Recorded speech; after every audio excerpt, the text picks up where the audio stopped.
"James, you're a disgrace to this family. You're not wanted here." Those sharp words, filled with anger and disappointment, cut through the air. They came from my own father, spat out like venom in the middle of my brother Paul's wedding celebration. The sting of humiliation was unbearable, made even worse by Paul's silence. He said nothing, standing by as our father threw me out like I was nothing. Anger surged within me, and I was on the verge of storming out when something unexpected happened. Someone asked for help. A staff member at the wedding, overwhelmed by a sudden crisis, reached out to me, pleading for assistance. This unexpected moment shifted the course of the evening. I helped, and in doing so, something changed. For the first time in years, my father truly saw the person I had become, not the failure he always thought I was. It was a shock, not just to him but to me as well. My name is James, and I am one of 2 brothers in this family. Growing up, our father was a stern and demanding lawyer who always favored my brother Paul. Paul, the golden child, was everything my father wanted in a son: confident, successful, and seemingly flawless.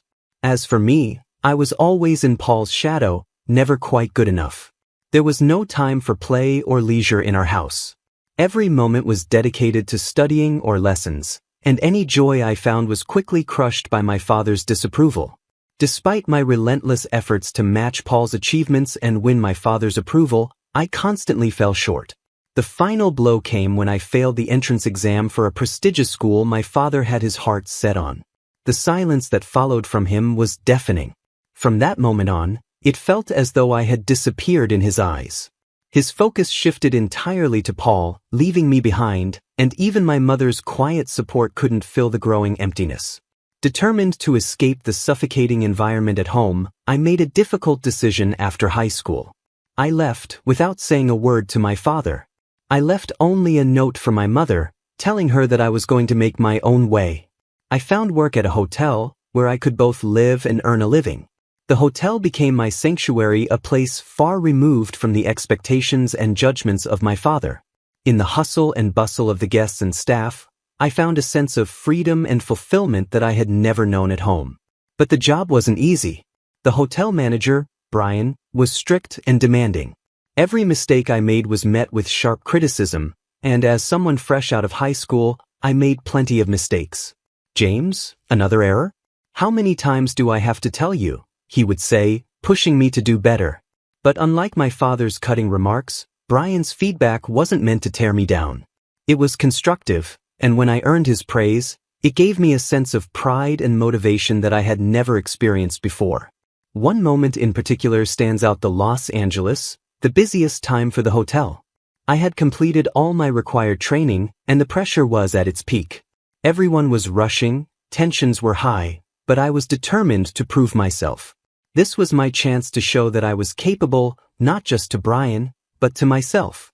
In that moment, surrounded by the chaos of the hotel, I realized that I didn't need my father's approval to find value in myself. I had built something on my own, and that was worth more than any acknowledgement from him. This journey had been long and painful, but it led me to a place where I could finally see myself clearly, not as a failure, but as someone strong and capable. That year, I was entrusted to work independently for the first time, and it was more challenging than I could have imagined. The hotel was packed with guests, far more than usual, pushing our resources to their limits. The chaos of serving dinner, both in the bustling dining hall and through room service, reached an intense peak. Although I was still new to the job, I threw myself into the work, knowing that my inexperience might make things harder for the team. But I was determined to do my best. Then, on Los Angeles's day, just when things seemed manageable, a colleague fell ill. We were already short-staffed, so I knew I had to step up. I pushed myself beyond my normal hours, doing everything I could to keep things running smoothly. For a moment, it seemed like we had survived the worst of it until disaster struck. A pipe in the kitchen burst right in the middle of the dinner rush.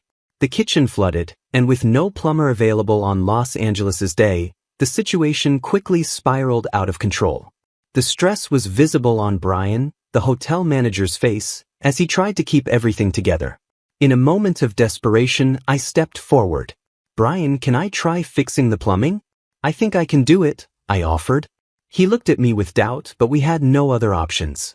After a brief hesitation, he nodded, giving me the go-ahead.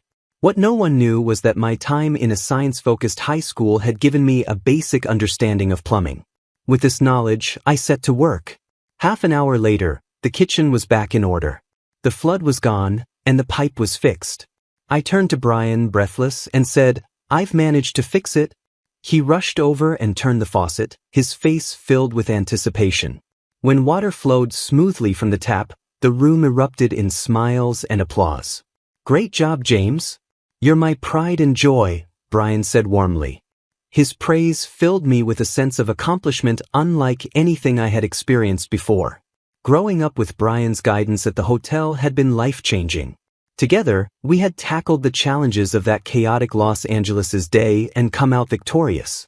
The sense of fulfillment I felt that day stayed with me and shaped who I became. 20 years passed, and I found myself fully immersed in my role at the hotel, thriving in a career I had built from the ground up. Then, one day, a letter arrived from my mother, breaking the long silence between us. It brought news of my brother Paul's upcoming wedding. Although I had grown distant from both my father and Paul, my mother's heartfelt plea for me to attend tugged at my heartstrings. Reluctantly, I agreed to go. The wedding venue was a lavish hotel, a reflection of Paul and Dad's taste for luxury and extravagance. As I walked in, dressed in my old, reliable suit, I couldn't help but feel out of place. The guests were all members of high society, and their elegance and wealth were apparent in every detail. Paul's bride, a woman of flawless grace, seemed to be the perfect match for his world, perhaps even the result of one of Dad's strategic alliances. In the waiting room, I was surrounded by faces of power and privilege, but I felt like an outsider. I sat quietly on the sidelines, a silent observer, watching the world that I had left behind unfold in front of me. The people around me danced their intricate dance of influence and wealth, but I didn't fit into their rhythm. The life I had built for myself felt far removed from this world, and for a moment, I questioned whether I should have come at all. But as I sat there, unnoticed and unacknowledged, I realized something. I no longer needed to fit into their world or seek their approval. I had carved out a life of my own, far away from the expectations and judgments that had once weighed me down. I wasn't the boy chasing after my father's acceptance anymore. I was James, someone who had found his own path, and that was enough. I locked eyes with two familiar faces, and a sense of unease immediately washed over me. My father's expression was unmistakable pure disapproval. Dad and Paul approached, their presence looming like a shadow. "Why are you here?" Dad's voice was deep, commanding, and filled with an all-too-familiar contempt, stirring memories I'd tried to forget. "Is it so wrong to want to celebrate Paul's wedding?" I replied, trying to keep my tone light, forcing a smile. "Oh, and by the way, congrats, Paul." Paul gave a half-hearted nod, his face conflicted, torn between family loyalty and the tension that had always defined our relationship. Before he could respond, Dad cut in again, his voice sharp as a blade. "What have you been doing all these years?" "No doubt working some worthless job." His words sliced through the air, filled with disdain. "James, you shouldn't be here," Dad continued, his tone now dripping with contempt. Before I could respond, my mother rushed over, clearly desperate to ease the situation. "Come on, James is here to celebrate. No need to be so harsh," she pleaded, her voice shaky but full of hope. But her words were in vain. "Enough, Mom," Dad said, his voice booming with authority, silencing her. "James, let me make this very clear. You are a disgrace. I don't want you ruining Paul's celebration. Get out." Anger boiled inside me, fueled by years of neglect and rejection. I hadn't even wanted to come to this wedding, and now, here I was, humiliated in front of everyone. "Fine, I'm leaving," I declared, my voice steady with resolve as I turned to leave. Just as I was about to walk out, a voice stopped me in my tracks. A wedding staff member hurried over, urgency written all over their face. "Excuse me," they said, slightly out of breath, "we have a problem." An unexpected guest showed up, and we're short on seats and food. I turned back, seeing the tension in the room. Everyone was looking worried. Olivia, the wedding planner, the in-laws, and even my father. They were all scrambling for a solution. For a moment, I hesitated. Part of me wanted to walk out and leave them to their mess. After all, wasn't this the perfect opportunity to turn my back on the people who had turned their backs on me? But then, memories of the past began to surface.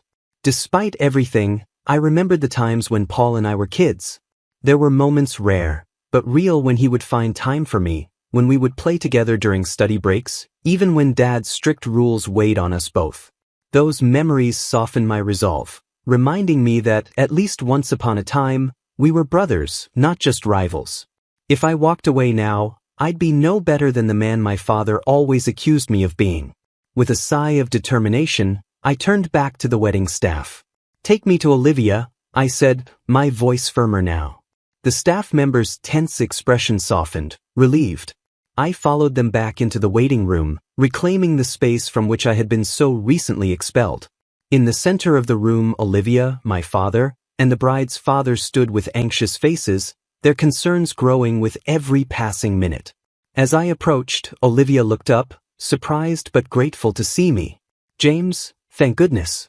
We really need help," she admitted, explaining the situation with the guest list and the seating arrangements. I took a deep breath, assessing the chaos.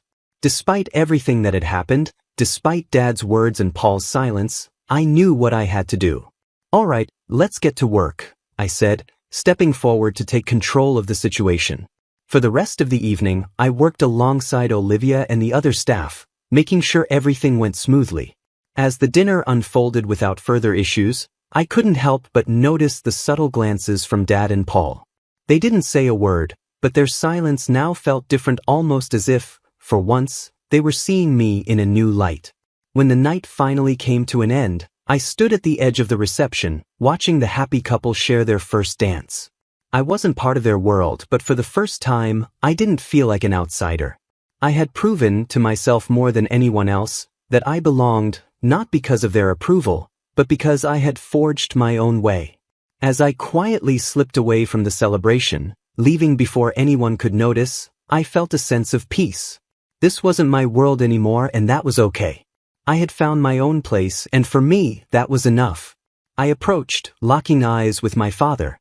His hostility was unmistakable, his demeanor stiff with anger. "Why has James returned?" he demanded, his tone sharp, almost cutting. Before the situation could spiral, Olivia, the wedding planner, quickly stepped in. "General Manager, please, we need your help," she pleaded, her voice filled with urgency. The title clearly caught my father off guard, and I could see the shock in his eyes as I calmly revealed my position. "I've been the general manager of this hotel chain for quite some time," I explained, my voice steady. "Since joining during the company's early days, we've expanded to several hotels and wedding venues across the country. In fact, this very hotel is under my supervision. I think I can handle this," I added confidently, dismissing Dad's looming protests with a wave of my hand. "Dad, I'm busy right now, we'll talk later." Without waiting for a response, I turned to Olivia, determined to get things back on track. "Relax, Olivia. Get the seating sorted, and I'll handle the food situation," I directed, watching the tension ease from her face. "Understood," she replied, her relief palpable. "I'll leave the food to you and take care of everything else." She hurried off to carry out the plan while I stepped out of the room, knowing all eyes were still on me. I headed straight to the kitchen, where my good friend, Chef Brandon, was busy with the day's preparations. "Hey you," I called out as I spotted him. "James, what brings you here?" he asked, curious. "I'm actually a guest today," I explained, shaking my head with a chuckle. "It's my brother's wedding, but we've run into a little problem, we're one meal short. Think you can help us out?" Brandon grinned. "Of course. I'll whip something up. Don't worry about it. Thanks so much. I owe you one, maybe dinner next time," I said, relieved. "Looking forward to it," he replied with a wink, already moving to prepare the missing meal. After tying up a few loose ends, I made my way back to the waiting room. Most of the guests had already moved to the ceremony area, leaving only my parents and the bride's family behind. I approached them and announced, "The issue is resolved, an extra meal is on its way." Relief washed over my mom's face, and the bride's parents smiled gratefully. Even my father, though still conflicted, seemed to be holding back his usual sharp criticism. His pride was clear. though his words were much softer this time. "James, thank you. Because of you, the celebration can go on without a hitch," he said, his gratitude genuine. "All in a day's work as a general manager," I replied with a small smile, feeling a quiet sense of victory as I led them to the ceremony hall. As the lights dimmed and the bride and groom made their grand entrance, I couldn't help but be captivated by their radiance. The ceremony unfolded smoothly, every detail falling into place as if the earlier chaos had never happened. When it was finally time for the meal, I made sure everything was in order, ensuring each guest was served without issue. Only then did I allow myself a quiet sigh of relief, knowing that the day had turned out well. After the ceremony, I found myself in warm conversations with both families. They expressed their heartfelt gratitude, especially the bride's family, who thanked me over and over for stepping in when things seemed to be falling apart. In that moment, as I shared smiles and gratitude with those around me, I remembered why I loved my job. It wasn't just about managing a hotel or overseeing events, it was about being able to make a difference when it mattered most. As they expressed their gratitude, I couldn't help but feel a warm glow in my heart. "James, thank you so much. We had the best day ever, all because of you," they said, their appreciation sincere and heartfelt. "No worries, I'm just glad I could help. Wishing you both all the happiness in the world," I replied with a smile, feeling proud of how the day had turned out. Turning to face my parents and Paul, I was greeted by my mom's beaming expression. "James, you did wonderfully." "Thank you," she praised, her voice full of pride. Paul stepped forward next. He was the first to apologize, his words genuine as he thanked me for stepping in. I couldn't help but smile. "As long as I could help, it's all good," I reassured him, my earlier resentment softening. Finally, I turned to my dad. He stayed silent, his emotions harder to read, but there was something in his eyes, a quiet acknowledgement. Though he said nothing, I could feel that, in his own way, he was grateful. There was a sense of closure in that moment, a realization that despite our differences, we could still find some common ground. Just then, my phone buzzed, signaling more work waiting for me at another hotel in the next town. I glanced at the message and sighed, not with frustration, but with a sense of purpose. "Looks like I've got more work to do. But hey, I enjoy it, so no complaints," I said with a grin. "All right, I'm off. You two take care." As I left, I couldn't shake the feeling that this might be the last time I'd see Paul or Dad for a while, perhaps even for good. The thought lingered, but I didn't look back. I had work to do, and that's where I focused my attention. 5 days after Paul's wedding, I finally had a rare day off. Reclining on my sofa with a steaming cup of coffee, I was enjoying a moment of peace. That tranquility was soon interrupted by the chime of the doorbell. Curious about who it could be, I made my way to the door and was surprised to see Paul standing there. "Paul? What brings you here?" I asked, surprised by his unexpected visit. "Sorry, I got your address from Mom. I wanted to talk to you," Paul explained, his tone cautious. I welcomed him inside, not worrying too much about the state of my home. After all, it was just Paul. As I poured him a cup of coffee, he took a slow sip and commented, "Thank you, smells good." He tried to smile, but I could sense there was more on his mind. As we sat down to talk, Paul's demeanor shifted. His gaze became more intense, and I could tell he had something important to say. After a brief pause, he broke the silence. "I'm really sorry for everything," he said, his voice softer than I'd ever heard it. At first, I was taken aback. Paul rarely apologized for anything, and hearing him speak like this left me puzzled. "Hey, it's all right, Paul," I reassured him, trying to ease the tension. But it was clear he had more to say. Paul continued, opening up in a way I had never expected. "You might think I'm the older brother who has it all together, but the truth is I envy you, James." His words struck me like a bolt of lightning, completely catching me off guard. A heavy silence filled the room as his confession hung in the air. For a moment I was speechless.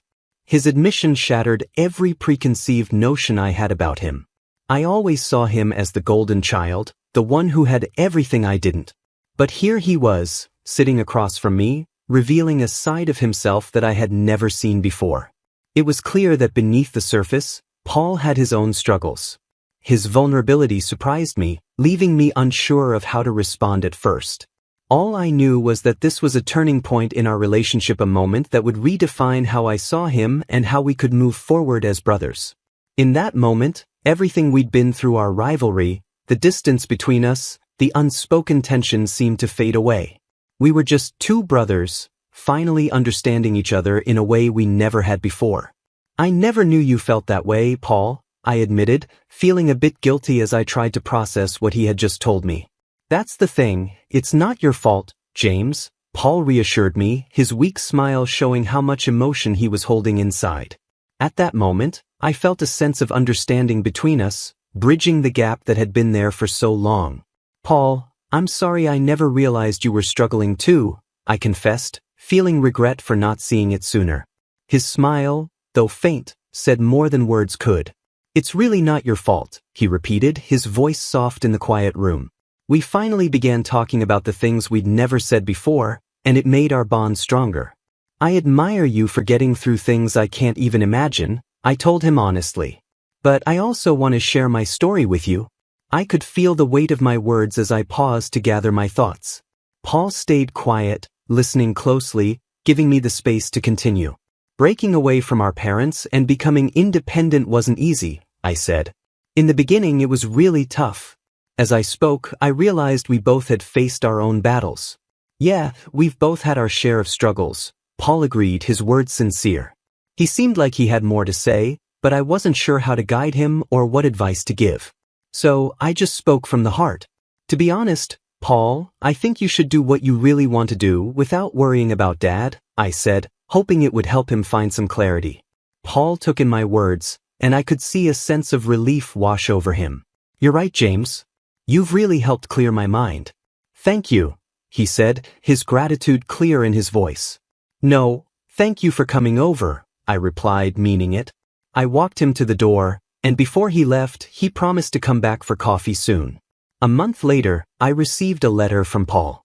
In it, he told me he had decided to leave his career as a lawyer to follow his true passion, glass craftsmanship. Even though Dad didn't approve, Paul found peace in his wife's support and new motivation in the path he had chosen. As I thought about Paul's journey and how our family had changed, I couldn't help but feel proud of the bond we had rebuilt. Lost in my thoughts, I was snapped back to reality by the sound of my phone alarm, signaling the start of another day in the job I had chosen and embraced.